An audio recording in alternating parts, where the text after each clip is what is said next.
you.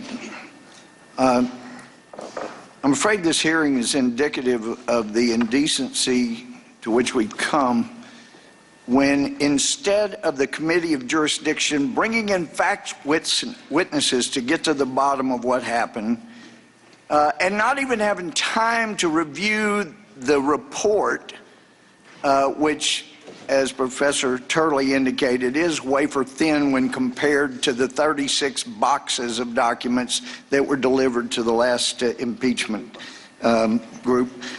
But then to start this hearing with the chairman of the committee saying that the facts are undisputed, the only thing that is disputed more than the facts in this case is the statement that the facts are undisputed. They are absolutely disputed, and the evidence is a bunch of hearsay on hearsay that if anybody here had tried cases before of enough magnitude, you would know you can't rely on hearsay, but we have experts who know better than the accumulated experience of the ages. So here we are.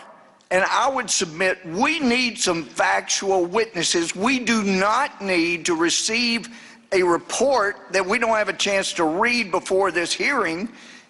We need a chance to bring in actual fact witnesses. And there are a couple I can name that are critical to us getting to the bottom. They work for the National Security Council, Abigail Grace, Sean Misko. They were involved in the U.S.-Ukraine affairs, and they worked with Vice President Biden on different matters involving the Ukraine. They worked with Brennan and Masters. They have absolutely critical information about certain Ukrainians' involvement in our U.S. election.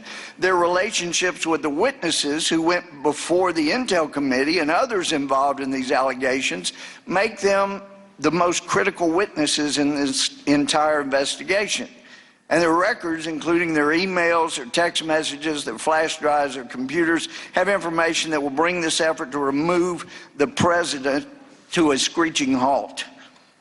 So we have an article here from October 11th. Kerry Pickett points out that House Intelligence Committee Chairman Adam Schiff recruited two former National Security Council aides who worked alongside the CIA whistleblower at the NSC during the Obama and Trump administrations.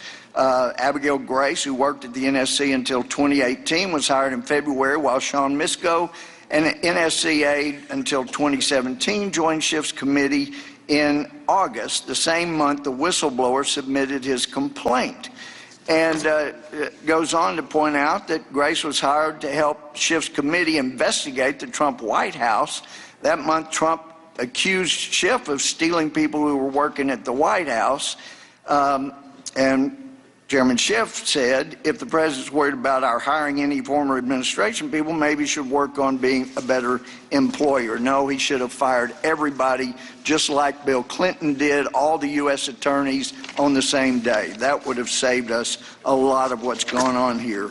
So anyway, we need those two witnesses. They're critical. And then we also need someone who is a CIA detail lead at the Ukraine NSC desk. State Department FOIA shows that he was at an Italy state luncheon. There's Italy ramifications in the last elections. He speaks Arabic and Russian, reported directly to Charles Kupchan, who's a friend of the Clintons' aide, Sid Blumenthal. He did policy work for Ukraine corruption, close continuous contact with the FBI state Ukrainian officials, had a collateral duty to support Vice President Biden. And Biden was Obama's point man on Ukraine. He was associated with DNC operative Ali Chalupa, who we also need. Met with her November 9, 2015, with the Ukrainian delegation. And there's all kinds of reasons we need these three witnesses. And I would ask, pursuant to Section 4, House Resolution 660, ask our our ranking member to submit the request for these three witnesses, because we're not having a factual hearing until we have these people that are at the bottom of every fact of this investigation. Gentlemen, I yield back. Thanks for bringing down the gavel, Hart. That was nice. Gentleman yields back.